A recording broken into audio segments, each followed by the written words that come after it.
Assalamualaikum warahmatullahi wabarakatuh. Alhamdulillah pada kesempatan yang baik ini kita bisa bertemu kembali di online dalam rangka berbagi praktik-praktik baik untuk lembaga pendidikan atau sekolah. Dan pada pertemuan yang baik ini saya akan menggunakan tema bagaimana cara menggerakkan organisasi atau juga komunitas di lembaga pendidikan. Pada kesempatan yang baik ini saya akan menggunakan konsep bagja atau kalau bahasa Sundanya itu bahagia. Bahagia. Untuk itu saya juga di komunitas guru penggerak atau pendidikan guru penggerak ini juga mempunyai salam, yaitu salam bahagia. Saudara-saudara dan Bapak Ibu mungkin yang sekarang sedang menggerakkan organisasinya, ini mungkin nanti bisa digunakan sebagai acuan atau literasi atau literatur di pengembangan sekolahnya. Jadi konsep bagja yang akan saya sampaikan di sini adalah merupakan akronim ya dari B A G J A. Jadi singkatan sebetulnya ya, singkatan.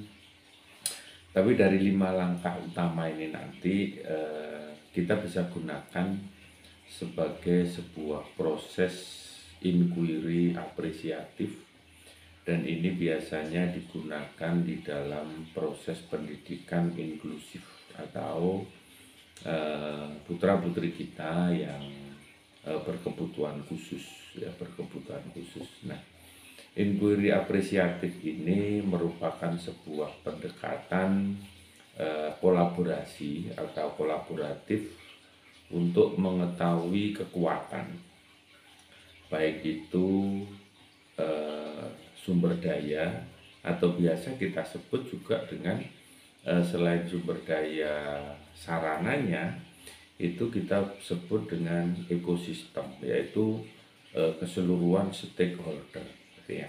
Nah, di dalam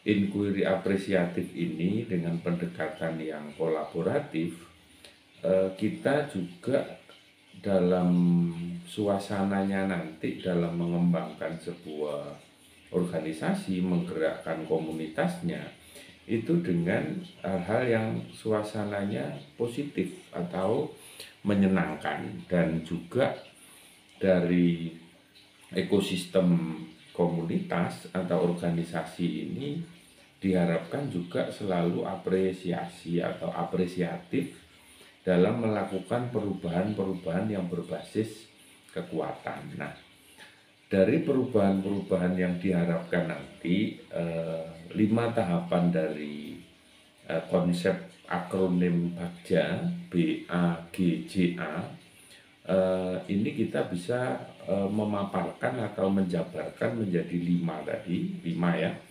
Yang pertama, buat pertanyaan utama atau ide dari ekosistem.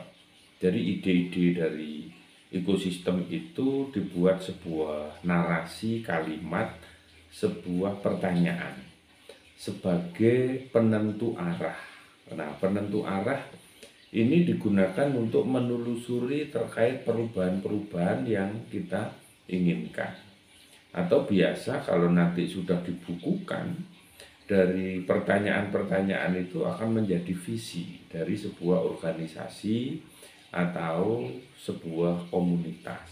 Nah, yang kedua dari A-nya ini adalah ambil pelajaran dari pengalaman atau peristiwa-peristiwa yang dialami dari ekosistem dari sebuah organisasi. Nah, kalau organisasi tersebut adalah sekolah, maka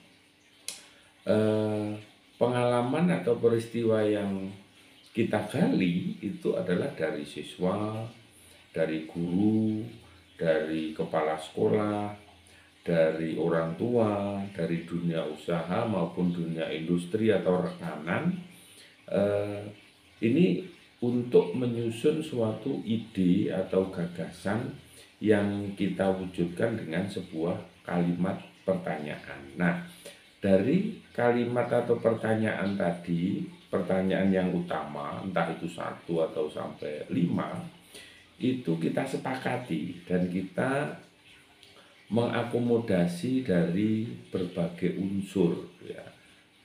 Maksudnya berbagai unsur dari organisasi atau komunitas tersebut yang biasa kita sebut dengan ekosistem. Nah, gitu ya, ekosistem. Nah, setelah itu pertanyaan sudah, pengalaman-pengalaman juga sudah, peristiwa-peristiwa yang lalu juga sudah kita akomodir, maka giliran nomor 3-nya di situ adalah gali mimpi bersama. Ya, jadi dari pertanyaan utama, setelah itu sudah ada pengalaman atau sharing pengalaman, berbagi pengalaman atau peristiwa-peristiwa yang masa lampau.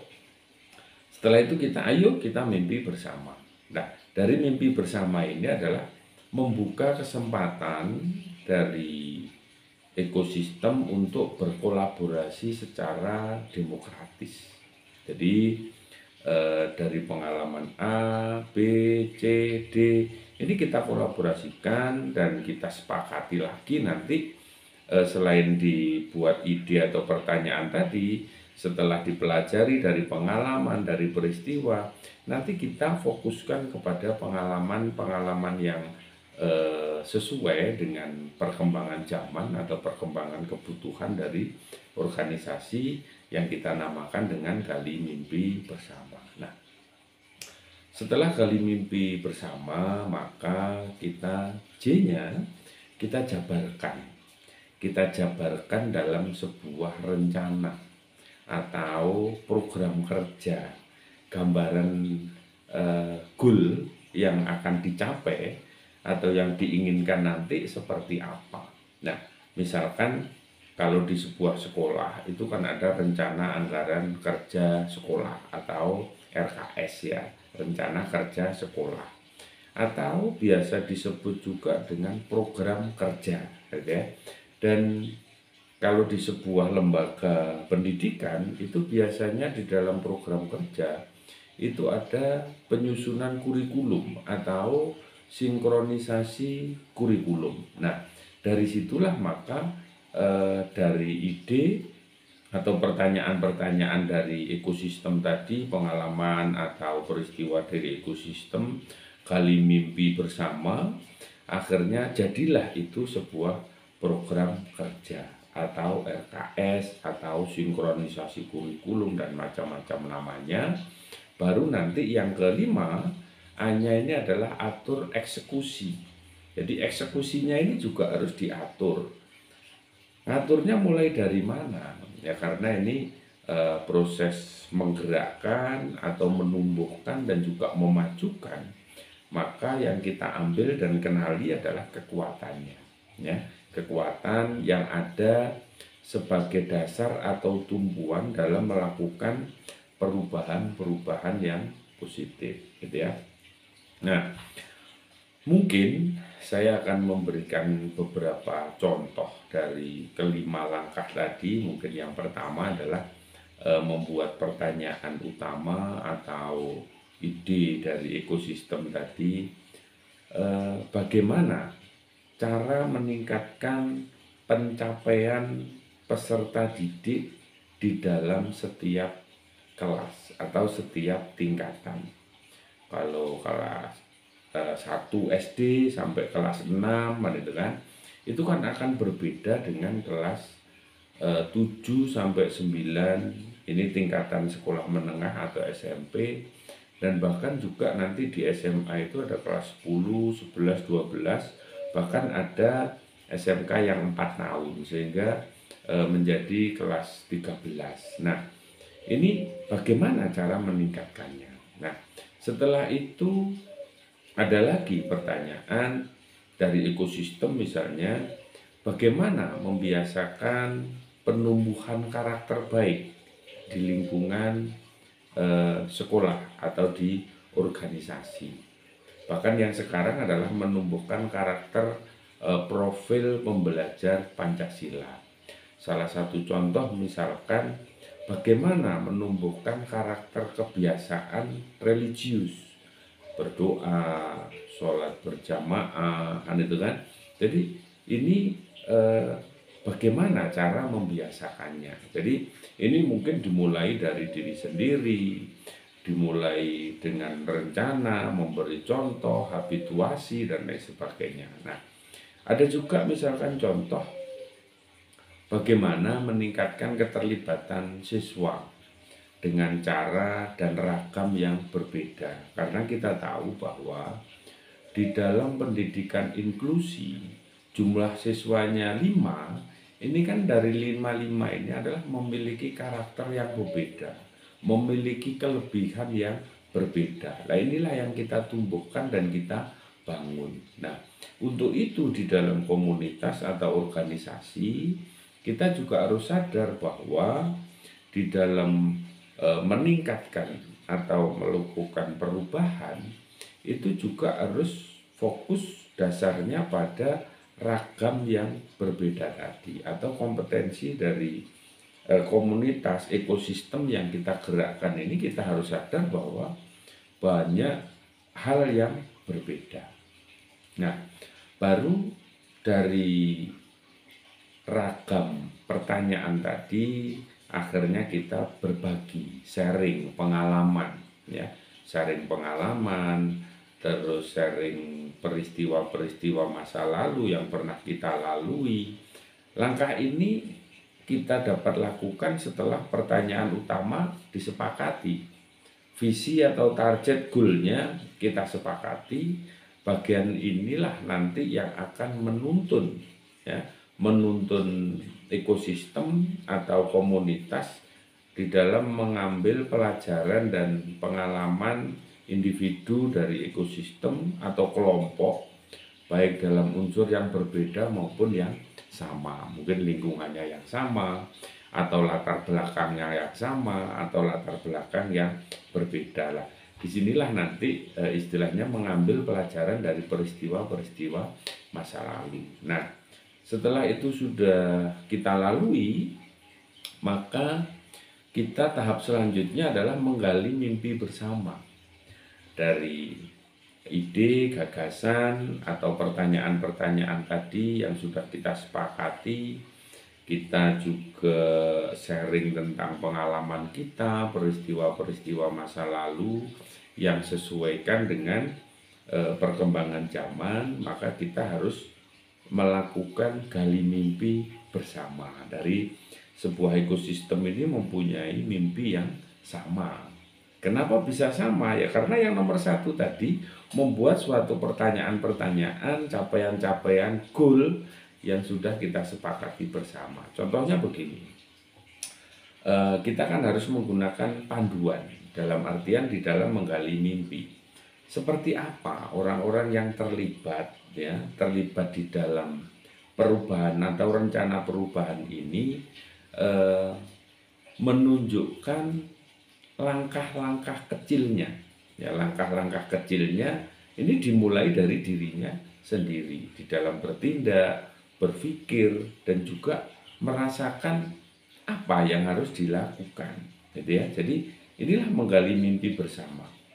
Jadi capaian-capaiannya disesuaikan dengan yang kita sepakati nomor satu tadi, atau biasa kita sebut dengan pertanyaan utama tadi. Ya, kalau sudah pertanyaan utama kita sepakati, insya Allah semua individunya dari komunitas atau ekosistem tadi sudah memahami semua. Nah, setelah itu bagaimana penampakan lingkungan secara fisiknya? Ini kan juga harus kita bayangkan. Nah, misalkan begini, kita akan mengadakan pendalaman atau pembiasaan habituasi tentang religius, nilai-nilai religius. Misalnya di agama Islam ini siswa diajak sholat berjamaah.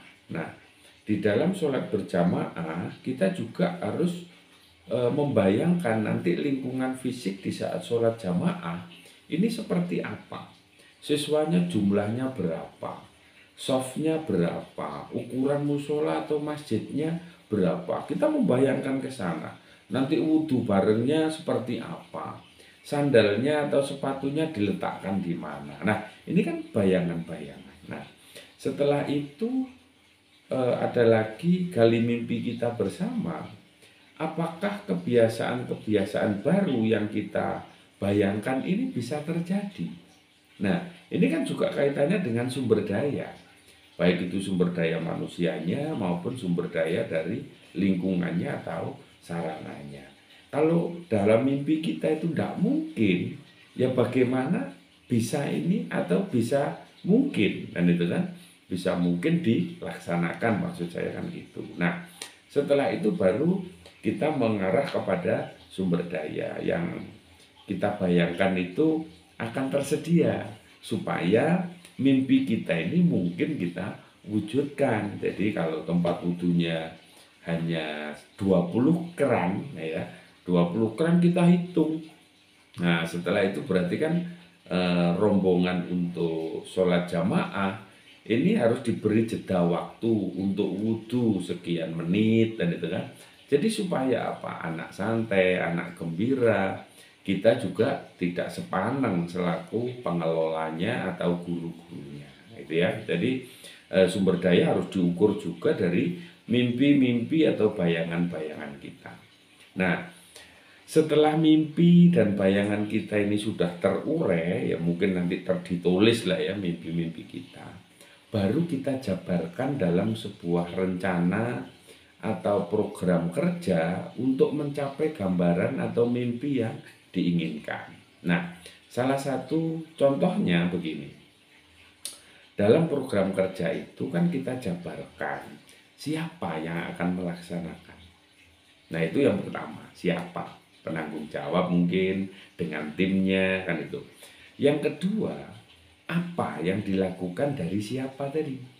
Atau dari penanggung jawab tadi, apa yang akan dilakukan.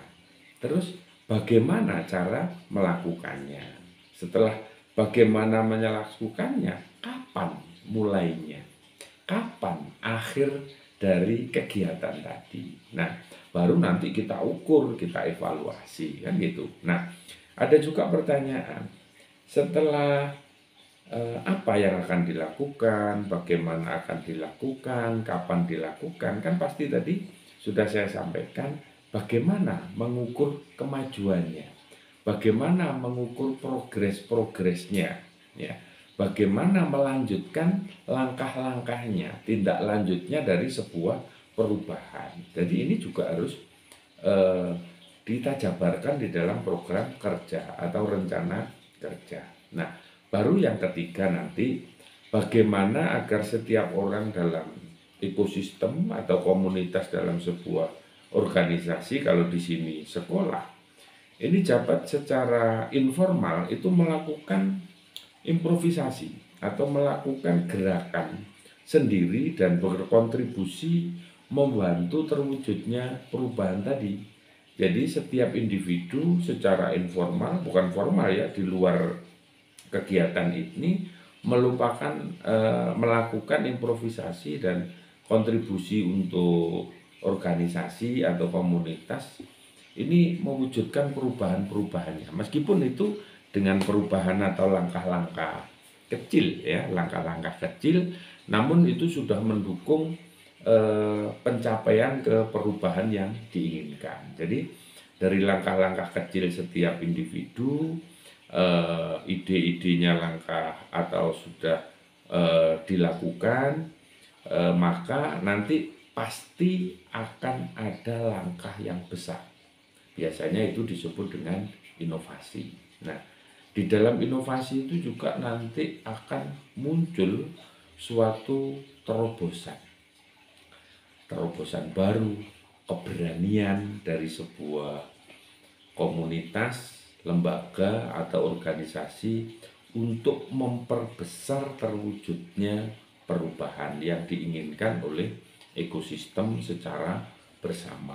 Gitu ya. Jadi setelah penjabaran rencana ini nanti langkah-langkah kecilnya inilah yang sebagai dasar untuk memperbesar langkahnya atau memperbesar kegiatannya secara inovatif, menjadikan terobosan baru dan suatu keberanian untuk berubah, maksud saya kan itu. Nah, kalau sudah ada penjabaran program kerjanya, rencana kerjanya, maka ini bagja yang A terakhir, ini bagaimana kita mengatur langkah kita untuk eksekusi program kerjanya tadi. Jadi melaksanakan program kerjanya. Nah, dari situ maka dari atur eksekusi ini kan pasti ada langkah-langkahnya. Siapa yang akan terlibat di dalam mewujudkan rencana-rencana itu.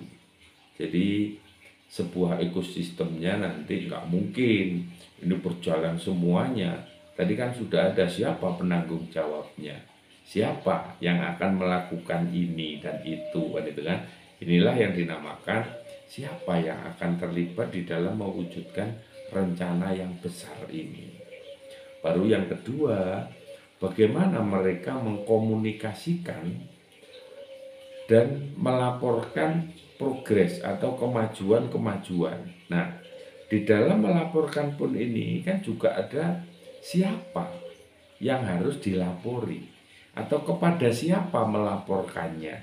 Nah, kalau dalam sebuah lembaga sekolah itu ya mungkin kepada kepala sekolah atau kepada manajemen mutu di dalam melaporkan progresnya, supaya nanti akan ada muncul rekomendasi untuk perbaikan ke arah perubahan yang ingin dicapai.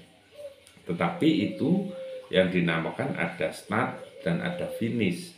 Baru setelah itu ada rekomendasi atau evaluasi. Nah, setelah itu yang ketiga, siapa yang akan bertanggung jawab dalam sebuah kegiatan tadi? Siapa yang akan menindaklanjuti dan memberikan umpan balik kepada organisasi atau komunitas tadi?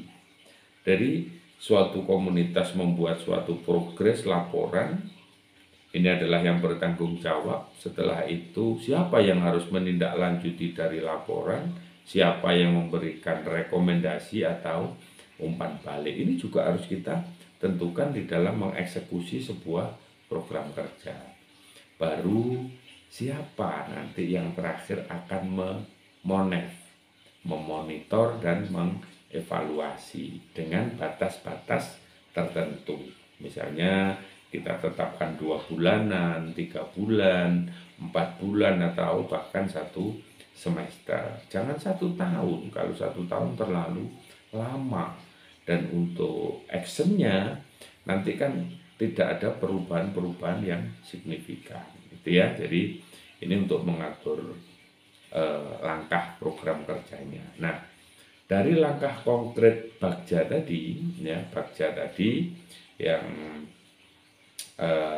buat pertanyaan utama atau ide dari ekosistem, setelah itu ambil pelajaran dari pengalaman atau peristiwa masa lalu atau masa lampau, gali mimpi bersama, setelah itu dijabarkan di dalam sebuah rencana untuk mencapai gambaran yang diinginkan, baru atur eksekusi. Setelah itu langkah konkret berikutnya yaitu menerapkan Bagja menggunakan paradigma inquiry apresiatif dari sebuah komunitas atau ekosistem. Paling tidak kan dari kelima tadi kita sudah bisa menyusun rencana perubahan. Jadi rencana perubahan tersusun.